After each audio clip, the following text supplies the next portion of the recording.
There's history here. And here. There's history there. History is everywhere.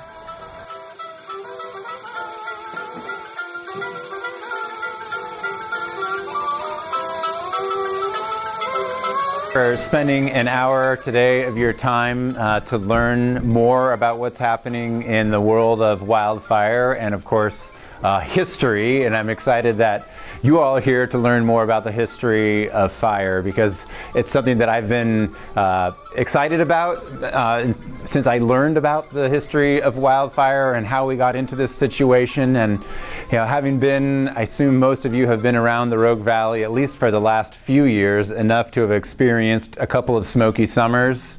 Yeah, a lot of head nodding. Maybe some of you have even been threatened by wildfire or had to evacuate from a fire. And if you haven't, it doesn't take much time looking on the news to see what's happening in Australia right now, to see what's happened in our own backyard over the past 4 or 5 years. And I hope that brings up a question of why is this happening? And whenever we ask that, we should also be looking at history to try to figure out how did we arrive at this place? And what can we do and what can we learn from history in order to create a better future for ourselves and our children and their children and their children on down the line? And something that tribal folks from this area and all over have been thinking about for many, many millennia, and that's going to be a big focus of exploring the history, is looking at tribal relationships to the land and specifically to fire, which is really exciting. So our current situation, we are at a critical point in the history and the arc of relating to the land and the forests and fire. With climate change predictions, things are a little scary, and I live in this world and I study it and I look at it and I participate in it, and it worries me the direction that we're headed with our communities in terms of safety of citizens, as well as the health and well-being of our forest ecosystems across Oregon and across the whole western United States for that matter. Some quick photo examples. Australia, that's just the other day. Another fire tornado similar to the one that we saw happen in Redding, California in 2018 in the Carr Fire. Extreme fire behavior being driven by prolonged drought, extreme weather conditions, and not unrelated to climate change, bringing about these kinds of conditions that are spawning and driving these big fires. And another one, Fort McMurray fire up in Canada in 2018.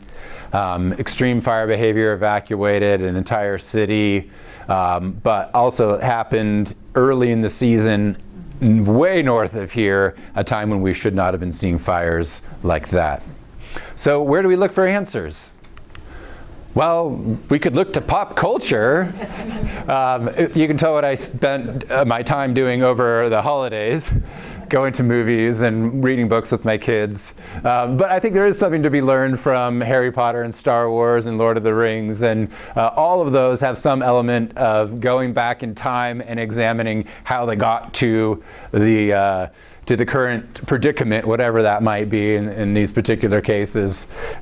Just a little humor. But nonetheless, this is climate change predictions for our neck of the woods and the Pacific Northwest. So I'm going to use my little cat laser here. Us down here, we're looking 300 to 400% change in acres burned as we move into the climate change future. And we are not far off from this. We're somewhere along this spectrum already. We haven't gotten to 300 to 400%, but we're at least 100+% in change already. So if you can imagine the past few years times 3 or 4, that doesn't sound so good, in my book at least, and I don't think everybody would agree. That's not going to be a good thing for our communities, for public health, and for our forests and habitats. So In our exploration of history, we're going to start way back in time. And why don't we hold questions, unless it's something with... Well, with that slide, what does 100% change mean? So 200% would be double the amount of fire that we have now. And so we're going into that a lot more category, and then a lot more into the future. And that study connects to specific rises in the Earth's temperature. And so we have already experienced a certain amount of rise in Earth's temperature. That's somewhat up for debate among scientists how much exactly, but things have certainly changed. In my career, things have changed in 20 plus years in fire and forestry. I know things have changed, so we're on that trajectory. So in order to start our exploration, we got to go way back, looking at how the original inhabitants, human inhabitants of this area, interacted with the land, and specifically interacted with fire. As it turns out, fire was a really, really important tool, if not the primary management tool for indigenous tribes to interact with the landscape. Fire was transportable. It had immediate effects. You could see what was happening with fire. They used fire extensively to modify the landscape around them, and that is no different from the plains all the way to here in the Rogue Valley. The Shasta and Takelma tribes that occupied Ashland for thousands and thousands of years used fire extensively, and I'll show you how we know that and what effect that, at least using science now to look backward in time, what effect that burning had on the landscape, and then the voices of the indigenous tribes themselves describing their traditional uses of fire and what it meant to them culturally, and how they employed it as a tool, and are still employing it as a tool today. There's a small debate on how much the indigenous use of fire affected the landscape. We'll also, I think, answer that question as we go. My answer to that would be it was a significant influence on how fire behaved and how our forests evolved. So as we talk about that, I think we have to acknowledge that, so I'm just going to speak personally. My descendants came here from Russia and from England and other places. I'm not Native American, and there's certain biases that we hold as people who are part of the culture that colonized North America from another place, and that there were a lot of people already living here who definitely suffered when that happened. And when you look in the research and talking about the role of tribal fire management, you see words like colonization, which we might say settlement, and maybe what we learned growing up in school is a lot different than the events that actually took place. So we might say settlement, but it was really colonization. People came from far away and extirpated, genocide, forced removal, relocated, acculturated. Tribes definitely suffered significantly during the process of colonization, and with that, their use of fire changed significantly because a lot of them just weren't here anymore to use that fire. And we'll explore this a little bit more, but the colonial culture actually even outlawed the use of fire in the indigenous tribal culture. So there was a lot that went on. And the stories that we tell ourselves about the landscape, and one of them kind of involves this idea of wilderness. Some of the pioneering anthropologists, especially Omer Stewart and then M. Cat Anderson, who've done a lot of research in reconstructing and interviewing tribal elders going way back into the early 1900s. There was this theory, and even among other anthropologists and sociologists who didn't believe that cultural burning had much of an effect on our landscape, there was this idea of a Garden of Eden, that tribes lived here and they were in harmony with the earth and everything was hunky-dory. And when you talk to members of the tribes, they specifically will point out that the idea of wilderness is offensive. Ooh, I guess I spelled wilderness wrong. Oh no, I got it right. Okay. From this perspective, it looked like I missed one. Anyway, so the idea of wilderness means that they weren't here, that they didn't have an impact on the landscape, and that it was just this vast, wild area when, from their perspective, they had a significant impact on the landscape. They had villages, they had hunting areas and summer camps, and they burned those areas extensively. They manipulated plants. It's all the same things that we do that we call agriculture these days. It's just in a different scale and in a different way, and we use all kinds of tools to manipulate the land to our benefit these days, and some of them not to our benefit as well. And so it's worth just knowing what our biases are and how we talk about these issues when we engage. And certainly lightning does have an impact on the landscape and bringing fire. We've seen that over the last few years, and if you've been around a long time, you've probably seen a lot of lightning in the Rogue Valley and other places throughout the West that has started fires. Yes, lightning definitely played a role, along with indigenous burning. This was just a few years ago. That's actually Grizzly Peak getting hit by lightning right there. This is taken by the Nature Conservancy. I'll try to give credit to all the people who did the pictures and brought all this information, and I'm just kind of smushing it all together. So as I mentioned, indigenous fire use during that period of colonization was often criminalized as part of oppressing the culture, the native culture, and colonizing and taking their land. And the result was really had become an unnatural landscape. And this interview just showed up 2 days ago. The takeaway is part of, I believe it's part of NPR Public Radio.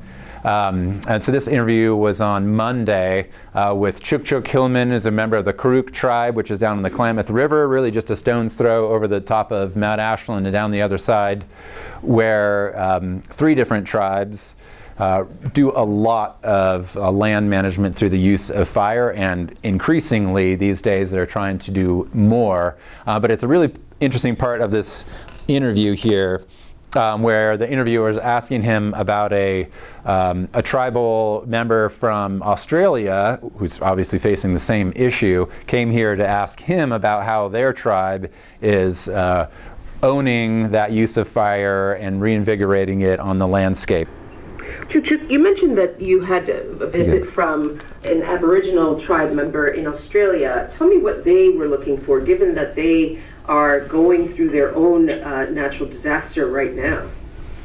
Well, that's what he was coming up to meet with me about, is how to avert a natural disaster like this, And part of it, I would say, it's an unnatural disaster because of, this criminalizing indigenous fire. You've taken out humans from the ecosystem, which, I would posit humans are a naturally occurring element in nature. And so if you take humans out of the equation and our use of fire, then you have an unnatural situation where then when some lightning strikes or something, you have this, incredible disaster. But that's what is missing from our oral history. If we have all these stories going back thousands and thousands of years, and what's not in those stories is catastrophic wildfire, but it's because of our relationship with fire. And that's what humans have to reconcile, is a relationship with fire. And I'd like to make the point that just the way that it's talked about here in the U.S. and other places, when a human has, some relationship to fire, they're called a pyromaniac. Like, we talk about it like it's a mental health issue, when really it's not. It's our responsibility to the world is to use fire to keep the world healthy. There's been an interesting history, particularly. So that challenges a lot of common assumptions, right? That, maybe humans are more a part of nature than part of nature. And also that, fire is something that is bad and that we should fight. Whereas actually going back thousands and thousands of years, fire was an integral part of how our ecosystems functioned. And humans were a big, big part of that. Oops, let's do it again. Okay, there we go. So some characteristics of the indigenous burning culture. They created vegetation that was tolerant to fire. The vegetation responded over thousands of years of frequent fires coming through. No different right here in our backyard in Ashland. A very heterogeneous landscape. We have a very homogeneous landscape today. Fire broke up and created meadows and grasslands that we don't see on the landscape today. It was used to favor foods, to create shelter for ceremonies, medicine, religion, and that practice and knowledge was passed on from generation to generation, and something that we're not very good at these days. And then gathering places and travel routes and village sites. As you came closer and closer to those, there was more and more fire, and we'll look at some of the data on that in a little bit. And so when we think about protecting our city from fire, we often just think about keeping fire away. But instead, they thought about putting more fire closer to where they lived to protect themselves when wildfires would come. And a colleague of mine, Merv George, who's the supervisor of the Rogue River Siskiyou National Forest, he and I did a TED Talk this last summer, maybe some of you came across. His point is the forest was their grocery store and the pharmacy, and if the forest meant that much to us, how would we treat it today if it had those values? And it really had those values to the tribal occupants at the time. There's some great research on that. Frank Lake is another colleague and a friend of mine who lives down on the Lower Klamath and is a researcher for the Forest Service, and he's done some really excellent research lately. And we'll hear his voice in another recording. I like this quote because it's something that we aspire to as fire managers, that you would gain all this knowledge and familiarity with how to use fire, and it's something that can take you an entire lifetime to learn, but tribes are able to pass that on through practice and teaching each other through generations and generations. They had accumulated a lot of this knowledge, and a lot of it was lost, unfortunately, but it's being brought back. And so what did all that fire on the landscape do to the way the forest looks? We look at the forest a lot if you take walks around town or you look up at the hills, and you get used to seeing a lot of green out there, and you tend to think, oh, well, more trees is better, right? And that's not necessarily the case. Fire thinned the forests, and it left a structure that was more like this, what we call a park-like forest. Big trees that are resistant to fire, typically pine, but it could have been Doug fir and other species as well. And then some smaller trees growing up underneath to replace those over time. But then what happens is fire comes along and it burns patches, but it leaves a tree here or there, and eventually those trees grow up and replace the bigger trees. It's a patchy habitat across the landscape. But more focused around areas where there was a lot of tribal fire use.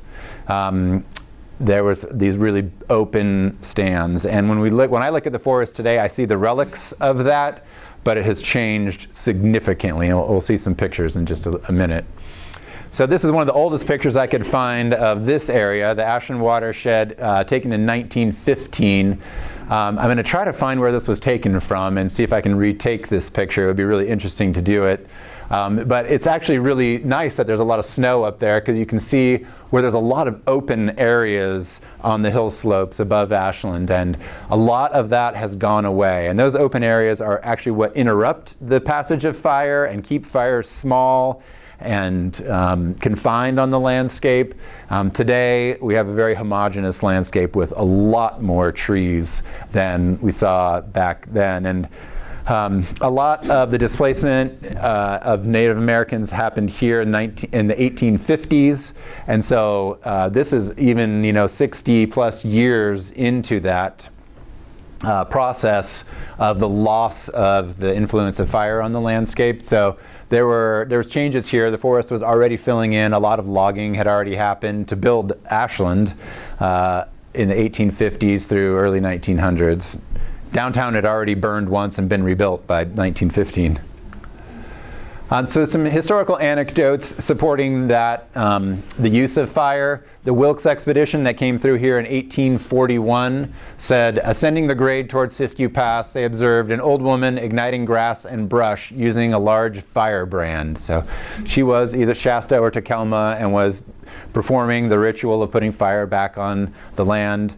And another trip through the Table Rocks during the 1850s, they commented, the hilltops now covered by dense thickets of manzanita, madrone, or evergreen brush were then devoid of bushes and trees because of the Indian habit of burning over the surface to remove obstructions to their seed and acorn gathering.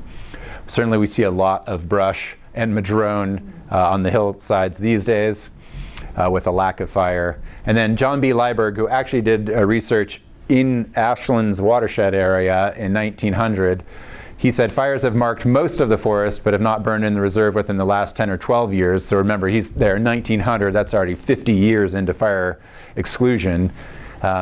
Except on the summit of the range, which would be Mount Ashland, at the base of the peak where the timber on 300 or 400 acres had been almost totally destroyed. So he's looking at it more of a timber value perspective when he came through, but his notes are pretty extensive about the presence of fire in the past. And it goes even beyond that. So as we move, through the era of indigenous fire use into the era of colonization in the 1850s to 1930s, things start to change and change significantly as a wave of settlement sweeps across the western United States. It's basically brought across the country, cutting trees, building towns, and then it's accompanied by fires because they weren't very thoughtful about the way they were doing business. It was just a lot of cut and burn agriculture and forestry. They didn't clean up after themselves afterwards. They left behind all the limbs and branches and wood they didn't want, and that set the stage for large-scale fires that happened during this time. The history during this time is pretty well documented by Stephen Pine, who is a professor at Arizona State University, now emeritus and retired from lecturing, but still has written numerous books on fire across the world. And his most recent book is actually about the Pacific Northwest. And I took some screenshots from a recent webinar that he put on about his book. He spoke here before at SOU, and I've had some good conversations with him. But the colonization across the West definitely changes the landscape, and it starts to change our attitudes about fire in a very significant way. We take the trees that were those big fire-resistant trees that have been there for hundreds and hundreds of years and experienced dozens of fires, cut them down. We transport them to mills. We're settling, building towns. We need a lot of wood. So a lot of forest falls to the axe during that period, and really changes the functioning of these forest ecosystems in large part. And as that's happening, some people are starting to think, maybe this isn't actually such a good idea. Some things are happening out there and it's not good. And we start to see a backlash arise to that, the wave of colonization across the West. And one of those guys is Gifford Pinchot, who's a German-trained forester. He becomes the first chief of the United States Forest Service in 1905. But he also has this bias against fire and certainly against burning and Native Americans. So like the question of slavery, the question of forest fires may be shelved for some time at enormous cost in the end, but sooner or later it must be met. And he is really talking about getting rid of all fire.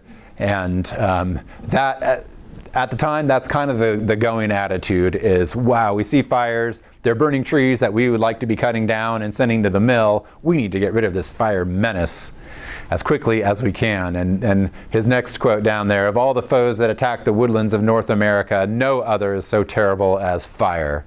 And so this attitude starts to become really pervasive throughout the dominant culture, and as the Forest Service comes into being in 1905, that really does become their mission is to control fire. The background map is one of the first maps of wildfires put together, pretty extensive, as you see across the country.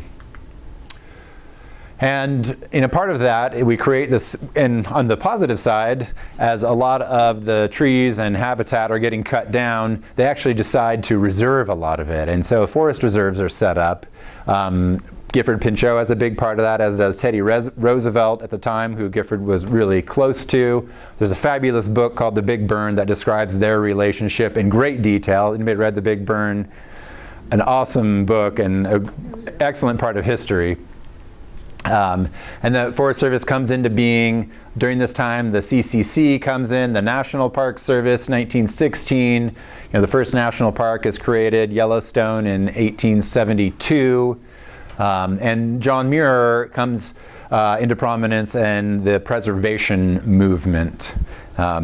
So things, attitudes start to change, and we don't want the slash and burn type of forestry, but we still want to be very utilitarian about our forests, and we definitely don't want a lot of fire happening out there on the landscape.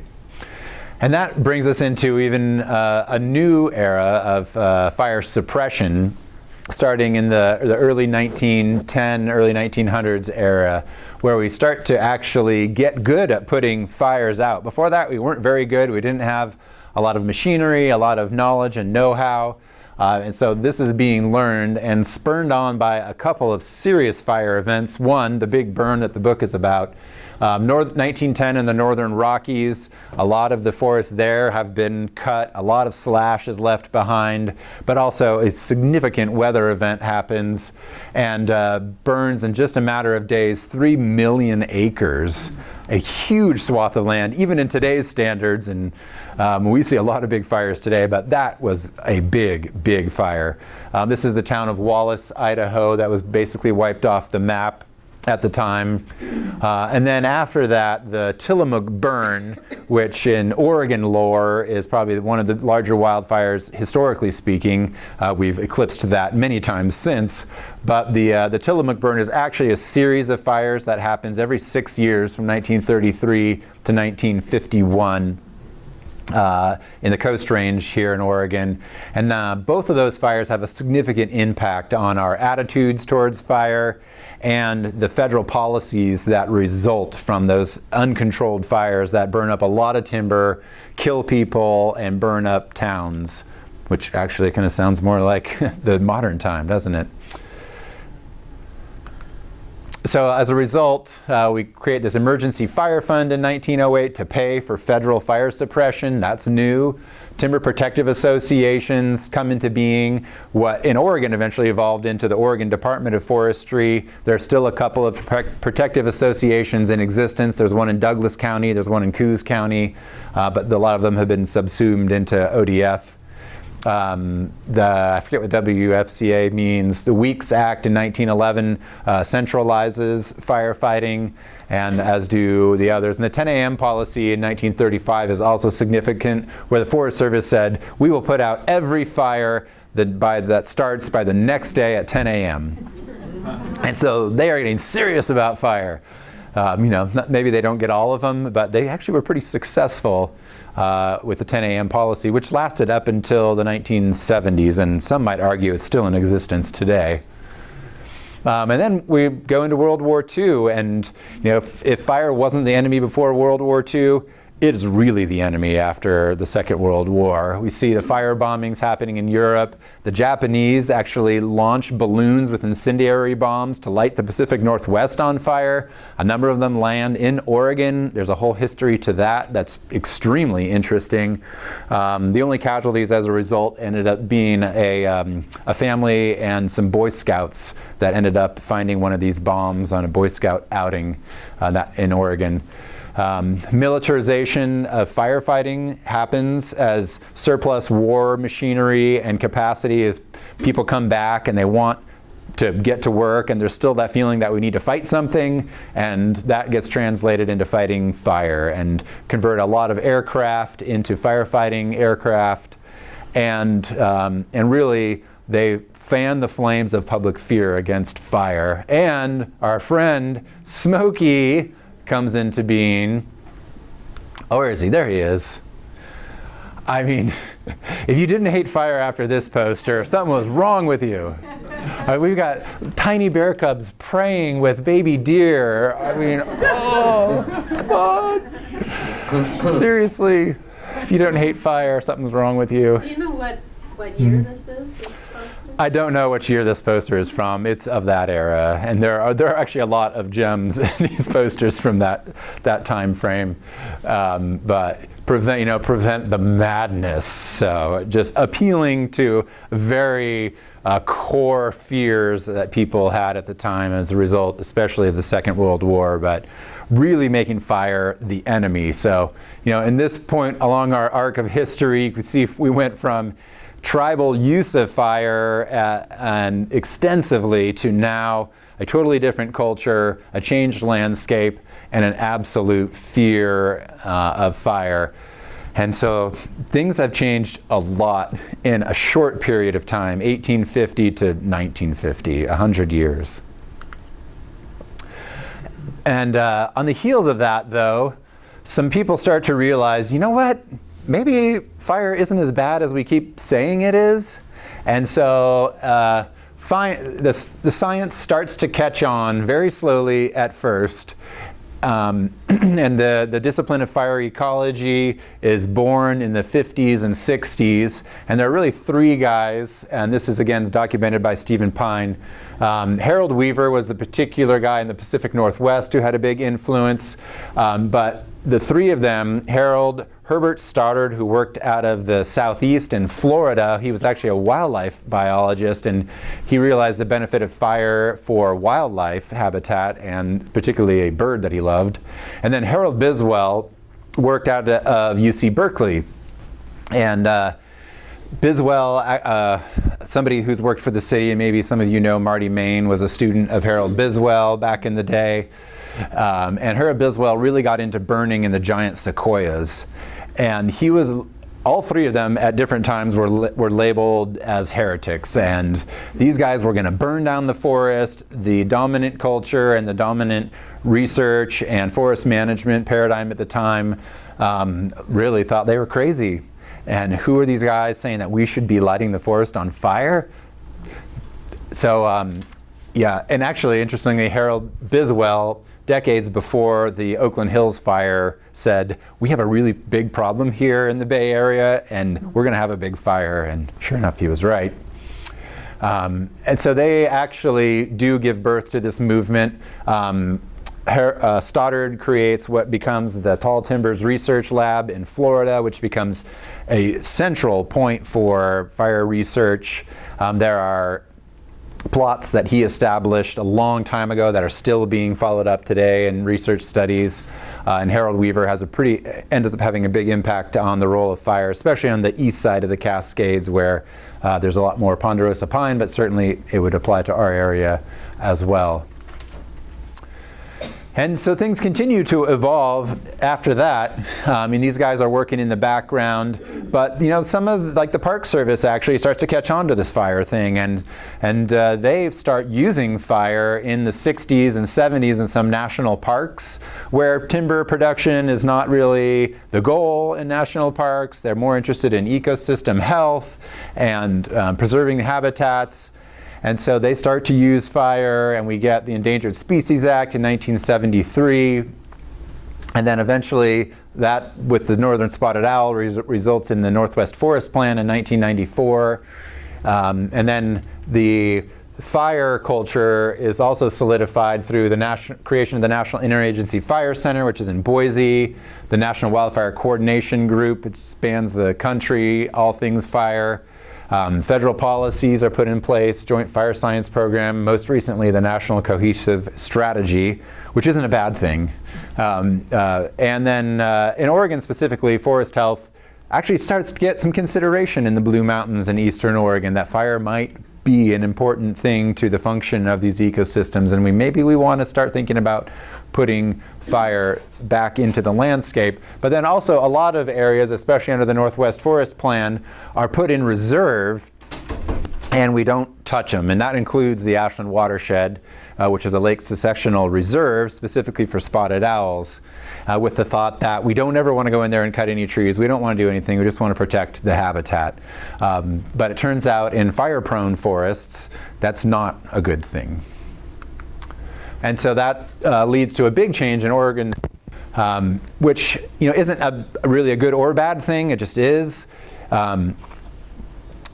Loggers were certainly cutting a lot of wood, especially back in the 70s and 80s, and probably not in a way that was favorable, well, definitely not in a way that was favorable for fire. And as we got this decline in cutting, we went from one polar opposite to another, from cutting way too much and having a terrible impact on the landscape to not actually stewarding the landscape in a responsible way. And we'll talk about maybe striking that middle ground these days. Coming up pretty quick here. And so this brings us to really, now we haven't done much landscape management. We've inherited all this bad management from the past.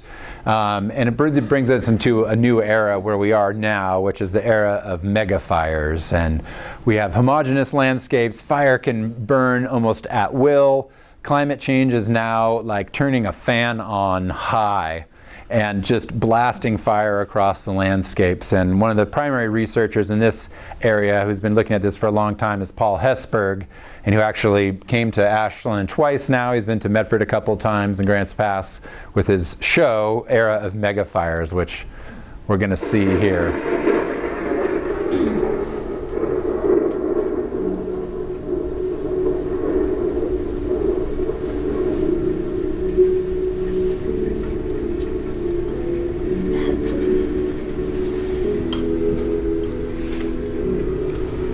I spent my career studying these western landscapes, and the science is pretty clear. If we don't change a few of our fire management habits, we're going to lose lots more of our beloved forests. Some won't recover in our lifetime, or our kids, or even our grandkids' lifetimes. Over the course of the next hour, I'm going to explain how we got into this era of megafires. And I'm going to talk about some concrete things that we can do about it. There's a fire. You're in your house. Evacuate your house. What's needed is a cultural shift from being purely reactive about fire, being primarily proactive about fire.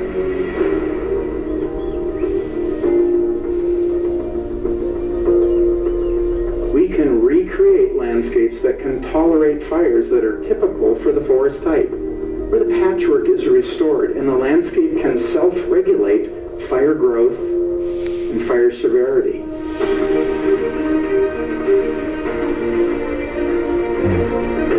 To get there, we're going to need lots of tools in our tool belt.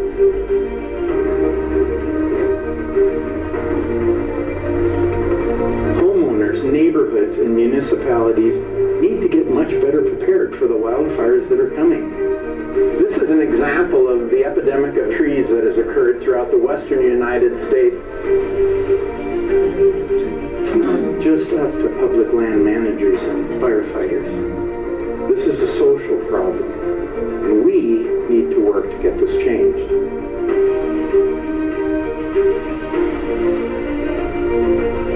In the end, we can learn to live with wildfires in a completely different way.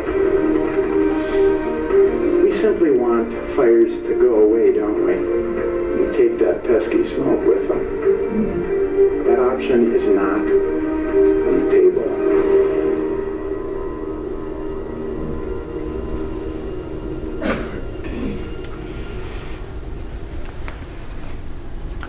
Well, we did host a screening, 2 of them actually. Paul has done an amazing job throughout his career of documenting changes across the landscape, and then I really hand it to him for putting himself out there, creating that show. He's been to over 100 cities across the country, thousands and thousands of people, Washington, D.C. He's had a huge influence on our future relationship with fire, though he doesn't specifically say how we should do it. He just says we need to do it. We're going to do more exploration of how we need to do it. So science is one of those things, and through the lens of science, and it's a common language that now is important to us. And so we need to be able to use science effectively. We need to use it as justification for our actions on the landscape and to monitor the things that we're doing. So this is a colleague of mine, Carrie Metlin, Dr. Metlin, who works at the Nature Conservancy office here in Ashland. He did a fire history study, and so now we're going to start to make the curve back to the indigenous fire culture and see indeed that there was a lot of fire on the landscape, and the trees themselves show it. So ponderosa pine is a great recorder of fires. They create these scars on the trees that can be recorded and cross-dated and given exact dates as to when these fires happened. And if you find these old stumps in enough places, and we've found them in a lot of places around the Ashland Watershed and the whole Rogue River Basin, you start to map how frequent fire was and where it was when. So it's a really important tool using tree rings and fire scars on ponderosa pine. So here's an example of what it looks like when the tree is still standing. You can see this burn mark on the front of the tree, and each one of those little lines is a fire scar. And when you start to analyze them and put them all together, and this work has been done by a whole group of scientists, and it's been done across many places in the western United States, you start to piece together your regional fire history. So looking from the year 1650 to 1900, there's a lot of fire. Each one of these tick marks is a fire, and it's on a different site. Windburn happens to be in the Ashland Watershed, Horn Gap's in Ashland, and Coggins is in Ashland. You might recognize some other names. Big Butte is up on the flanks of Mount McLaughlin, Grayback's out in the Applegate area. So we look across a broad area, and there was fire all the time on the landscape. And in fact, it boils down to an 8-year fire return. So any one place you look, fire was there on an average every 8 years, which means in some places it was there a lot more frequent than that. In some places it wasn't there that frequently. But so Coggins, which is the Ashland site here, intervals, 26 different fires they measured from 1703 to 1886. The period of disruption, going back again to when the influence of tribal fire was disrupted around the 1850s. Some places it was a little bit later. And the mean and the median there, so pretty frequent fire. Coggins Saddle, which is about halfway up the watershed, every 7 years there was fire. So again, now we're looking at it from the science perspective, not necessarily the indigenous culture perspective, but they start to support each other, that there was a significant influence of fire use by the tribes when they were here on the landscape burning consistently. And one of the interesting things is, and some folks who would try to dispel the influence of traditional fire use would say that, well, it's just wildfires, lightning started fires. But what this research found, and you can actually look in the tree rings and see when the fire burned, if it burned in the spring, summer, or fall. And there was fire during all of those times, although half was in the midsummer when you would expect it, but still 30% was in the early summer, or in the late summer and fall, and a quarter was in the spring and early summer. Periods of time when you wouldn't expect to see natural fires because people were out there using fire as a tool and influencing the landscape. And science can also look back and say, well, what did the forests look like then compared to now? So a Reconstruction Study, you look at the big old stumps, you count them, you count logs that fell down, and they've been there for a long time. And what you get is this adds up to about 50 trees per acre. They tended to be larger trees, and the species, which is kind of hard to tell on here, the species are dominated more by pine, and this is here in Ashland. Sugar pine and ponderosa pine have more of a presence. We don't see nearly as much Douglas fir, madrone, or this Abies concolor is white fir. And then when you fast forward to 2011, now we're at 176 trees per acre, not 50, so 3 times as many trees, larger than 4 inches. And we've shifted the composition of the species significantly. We don't have nearly as much pine. We have a lot more Douglas fir and white fir, which are not as desirable. They're not as tolerant to fire. And also a lot more Pacific madrone with its thin bark, also very fire intolerant. And so we've got a lot more trees out there and a lot more trees of different kinds that aren't necessarily the ones we want. And then you look regionally, well, how many acres are out there in Oregon and Washington that are like that, out of whack from what they were 150 years ago? Well, there's a big swaths of forests in our region that are like this, and it all continues down into California. The Rogue Basin is actually one of the big areas where that is prevalent and where we need to start turning the clock back and doing work. Over 2.1 million acres just in the Rogue River Basin that needs work. The work that we've done here in Ashland is about 12,000 acres. So that seems like a lot to me, and I know how much hard work it takes to get to that, but we need to be working at 2.1 million acres, and that's a lot of work. And fire, honestly, is going to end up doing a lot of that work for us, whether we like it or not. So it'd be better to choose to do it ahead of time than to let fire do the work for us. This is what a typical forest looks like that hasn't had fire in a long time. Really dense, very skinny, tall trees. The crown of the tree is only on the top little section of tree. They don't have big branches. They're not great habitat. And the fire danger, as you can imagine from this photo, is off the charts.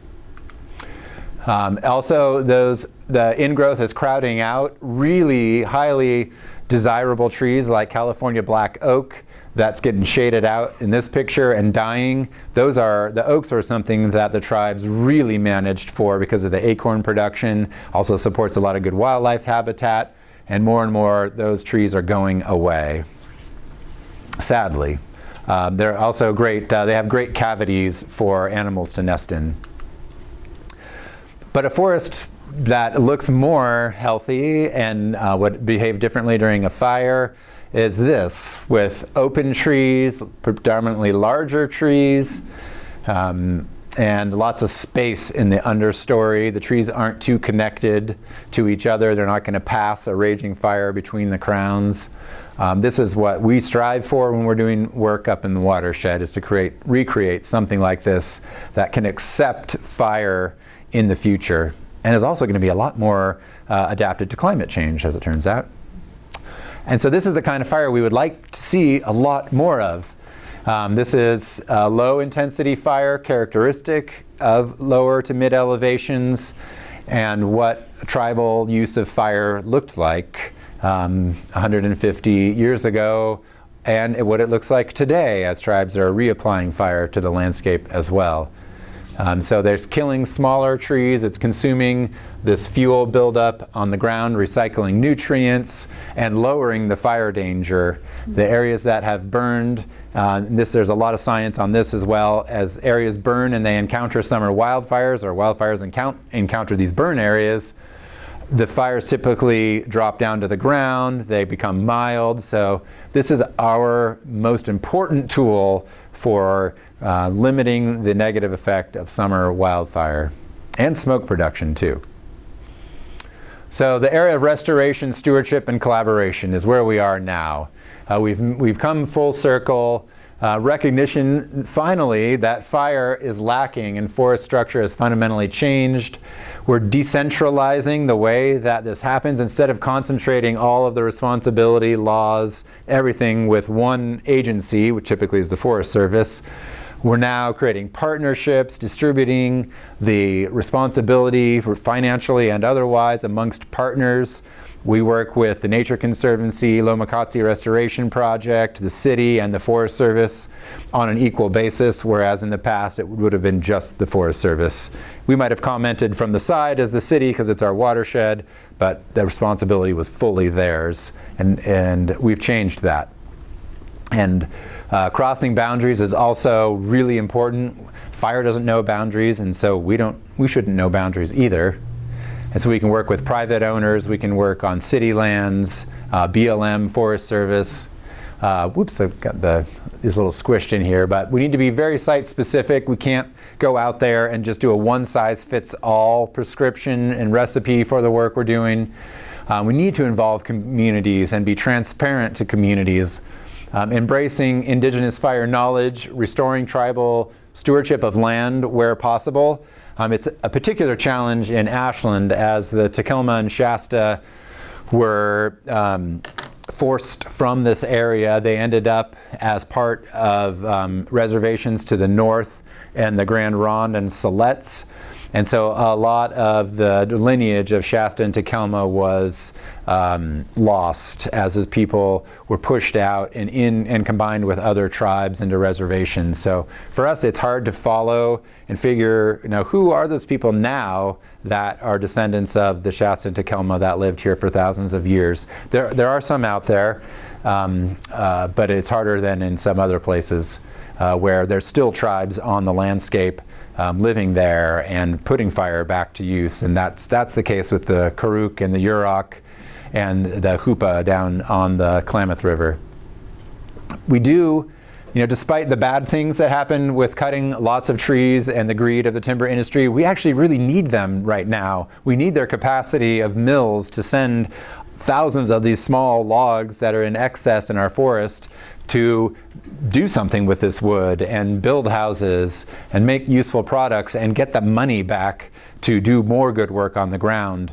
We, here in the Ashland project, we sent 3,200 log trucks to local mills. That's netted us $6 million that we've put back into work in the watershed that couldn't otherwise be paid for. And using the science is really important, and ecological monitoring to make sure we're doing the right thing and not having bad effects. And the Nature Conservancy is the lead on that here in Ashland and regionally as we start to ramp up and do more work across the Rogue River Basin. So this is some of what that looks like on the ground. They stay on the roads, especially here in the watershed with erosion-prone soils, pulling those small logs up and putting them on log trucks. We've also used helicopters, and more importantly, we have a lot of hands out there doing hard work. I was up this morning on a burn, and there were 20 people on one. We had probably 30 or 40 people out there today doing work, and these people, their hands touching the land is what's most important, and we have to take care of them. We have to make sure they have the right knowledge and that they're compensated well and feel like they're valued by society for this incredible work that they're doing, which is unbelievably hard work. I did it for a little while. I was like, whoo, I am glad I went to school because I cannot do that for another 20 years. Yeah, hard work. This is just right in the hills above Ashland. And then putting fire back to use on the ground is really important. Typically what we do to deal with the accumulated fuels from so many decades of not having fire, we put them into burn piles that get burned, which is what we're doing right now up on the hillsides today. And then when that's done, the forest is then kind of in a good place where maybe it can accept fire, low intensity fire, like the other picture that I showed, and like this picture. And this is also in the Ashland Watershed, putting that good fire back on the ground, recycling the nutrients, reestablishing fire's ecological process, and how that let it select the trees that are going to live and die into the future. We've done some of that through our cutting, but now fire can take its role again. And then definitely involving the community. We've hosted, I don't know, Sarah's in the back there. She's our community engagement coordinator. We've hosted, I don't know how many hikes and engaged, how many? It was 40 in 2 years. 40 in 2 years. Events. And then events and outreach to schools, thousands of students, and transmitting this knowledge and passing it on to the next generations, as was tribal custom, is really important. And certainly also paying attention to the critters out there that need the habitat. As it turns out right now, the northern spotted owl, the biggest loss of habitat is not logging, it's wildfires. A lot of habitat is being lost for a critically endangered species. The Pacific Fissure is another really cool animal in the weasel family that's in our watershed and spread out across different places in California and Oregon. May be listed as threatened. There's a proposal on the table right now, so we'll see what happens with the Fissure. Turns out they're pretty tolerant of all the work that we've done above town here, and we've done a pretty good job of tagging and monitoring and seeing how they're doing up in the watershed. Again, training a workforce that is knowledgeable and can go out and do this work is really, really important. And we were supporting 17 full-time jobs here just on that small Ashland project. Regionally, if we grow this thing out that we would like to, it would be 1,700 jobs over the next 20 years around the Rogue Basin, which that's awesome. We need these people out there and, again, respected and paid well. And then engaging the community, getting feedback is important no matter where we're working, what community is affected, and then getting the students. We've had over 4,000 youth up here in the Ashland Watershed, and working on proposals to increase that. Sarah's been working on that hard lately, expanding environmental education, partnering with different entities who do that, like ScienceWorks and SOU. And then the science piece of it is also really important to make sure we're doing what we said we were going to do and measuring the effects. So there's all kinds of jobs, from running chainsaws to being scientists and managers, that are going to become more and more important and more available. And though we don't have the same level of connection that the tribes had, we're still connected to the land because it provides our water. At the very least, it provides our water and our oxygen to some degree. And so we still have somewhat of a connection, though we could certainly be more connected always. But is that enough? And this is a question, and I don't necessarily have an answer. Do people have a sense of stewardship for the land? And so the issues are still at hand. Most people don't know how to live with fire at their own homes and are not doing the right things yet to protect themselves when fires come, because they will come to Ashland again. And fire is still largely feared, and fire suppression still is the dominant policy, and it's a struggle often to fund fire prevention and the kind of stewardship work that we need to do. And there's not a lot of support for putting good fire. Ashland's a little anomalous. There's more support here than in a lot of places, but when people see smoke, by and large, they don't like it. And they don't like to see blackened trees and blackened landscapes, yet those are really important parts of a future without as much summer wildfire. And people are still, to some degree, separated from that fundamental relationship with land and fire. And so how do we become a fire-dependent species again, as the tribes showed us we could do, and they are doing in certain places now, reclaiming that fire, that use of fire? Well, that is the question. Can we do this? And I would say, not only can we do it, we have to do it. Climate change is pushing us quickly towards that world, what the historian Stephen Pine calls now the Pyrocene. We're living in the Pyrocene. It is the era of fire, both harvesting combustion to put into our automobiles and burning to create electricity, and also fire raging back on the landscape and now burning down entire communities, certainly impacting lives and many other facets of our society. We have a reckoning still to be done with fire. We're on a good path. There's hope, but we still have a ways to go. And we are it. We're going to figure this out, and we are figuring it out now. I just fear that it's not moving fast enough. So, with that, we've come full spectrum to today. And I'd be happy to stay and answer questions. We're a little bit over time, so I don't want to keep people who need to get out of here. But if you want to stay and talk, I'm happy to. Or if we want to do just 5 minutes of questions, we could do that as well. But thank you again for spending your time here. And our project is on website is ashlandwatershed.org. You can sign up for all kinds of notices about smoke.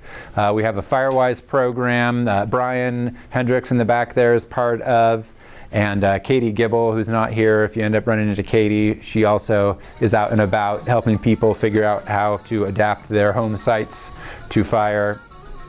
And so we have a lot going for us here in Ashland, and so that's pretty lucky. Thank you for supporting us in that mission, and we're definitely here as resources for all of you. So thank you so much.